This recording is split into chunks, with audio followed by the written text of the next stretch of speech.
अस्सलामुअलैकुम, क्या हाल है आप सबका।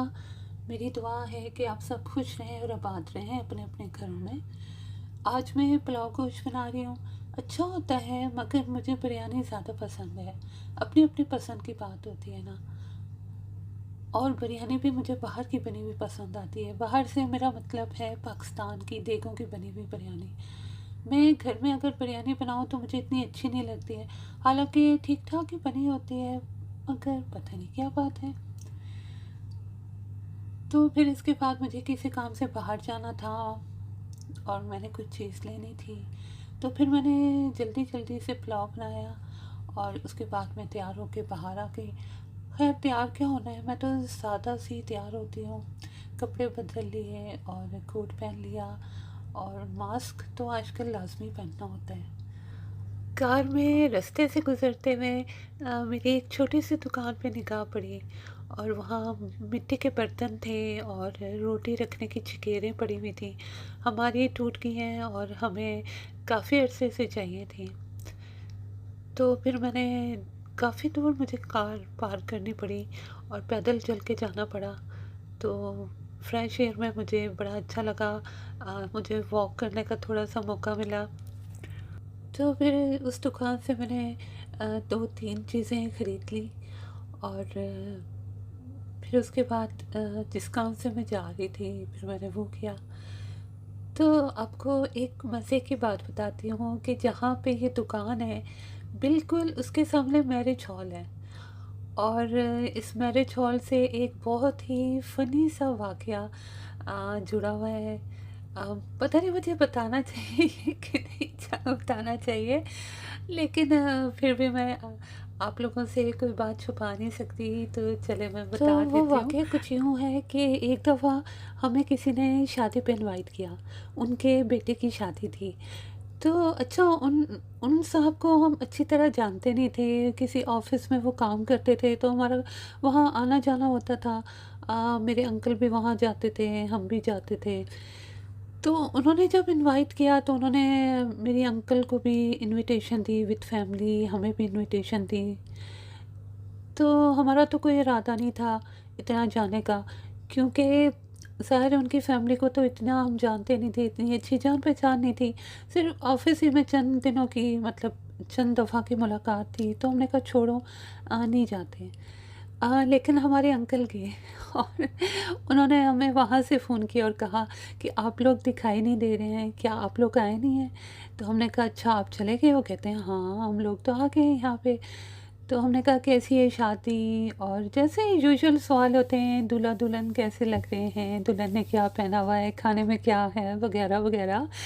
तो अंकल ने कहा कि खाना कुछ ख़ास नहीं है।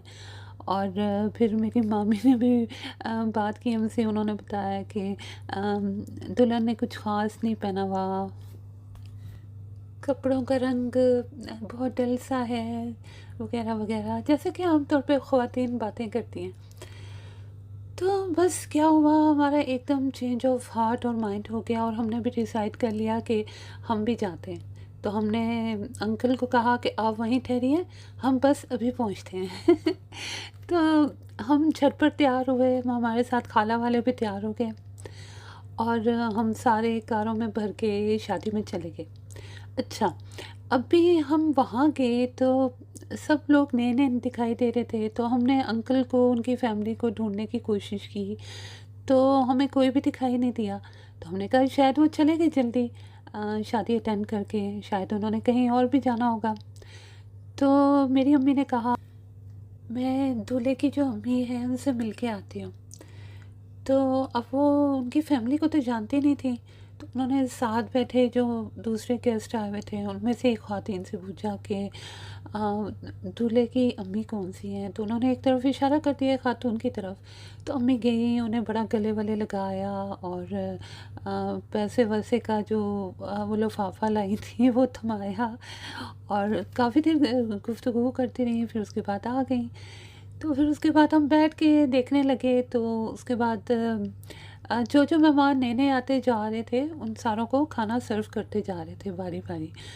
तो फिर हमारे सामने खाना आया, तो हम खाना देख के हैरान हो गए, वहाँ तो काफ़ी सारी डिशेज़ थी।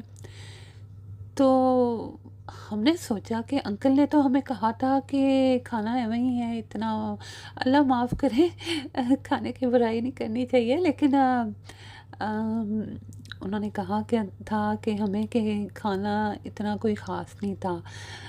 तो हमने तो कहा कि ये तो काफ़ी अच्छा खाना है और काफ़ी सारी डिशेज़ हैं। ख़ैर हम आराम से खाने लगे और खाने की तारीफ़ भी एक-दूसरे से करने लगे क्योंकि खाना बहुत मज़े का था। फिर हमने दुल्हन की तरफ निगाह की तो दुल्हन के तो बड़ा अच्छा कलर कपड़ों का था, शेड बड़ा अच्छा था।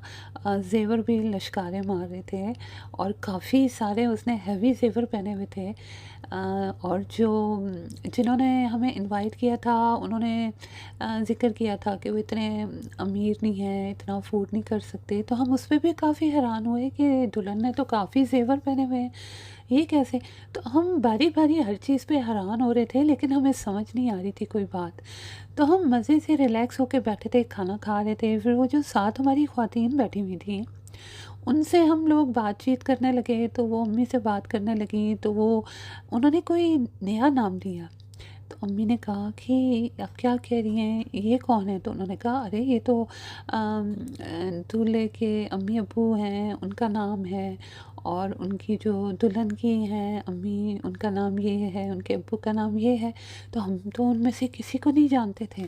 तो हम हक्का-बक्का रह गए, ये माजरा क्या है? ये इनके नाम कैसे बदल गए?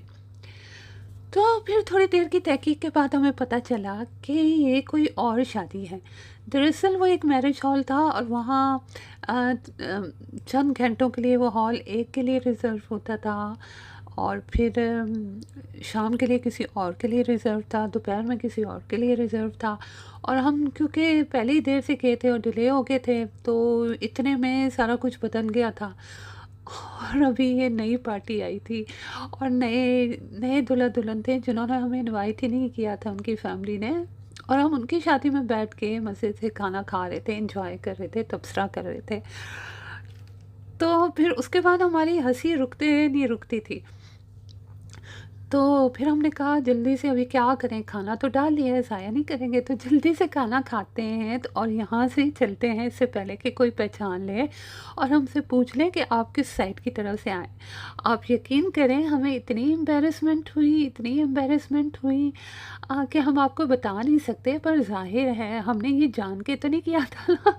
तो घर आके और रास्ते में भी हमारी हँसी नहीं रुक रही थी और हमें शर्मिंदगी भी हो रही थी, लेकिन ज़ाहिर है ये जानबूझ के तो किया नहीं गया था। तो फिर हमने अंकल को भी ये बात बताई तो वो भी बहुत हँसे और जब भी ये बात याद आती है तो हमें अभी भी बेख्तियार हँसी आ जाती है। इस वक़्त जो मंज़र आप अपनी स्क्रीन पे देख रहे हैं, ये जगह बहुत ही खूबसूरत है और सीक्रेट सी है। आम लोगों को इस जगह के बारे में इतना मालूम नहीं है और उनकी यहाँ तक रसाई भी नहीं है।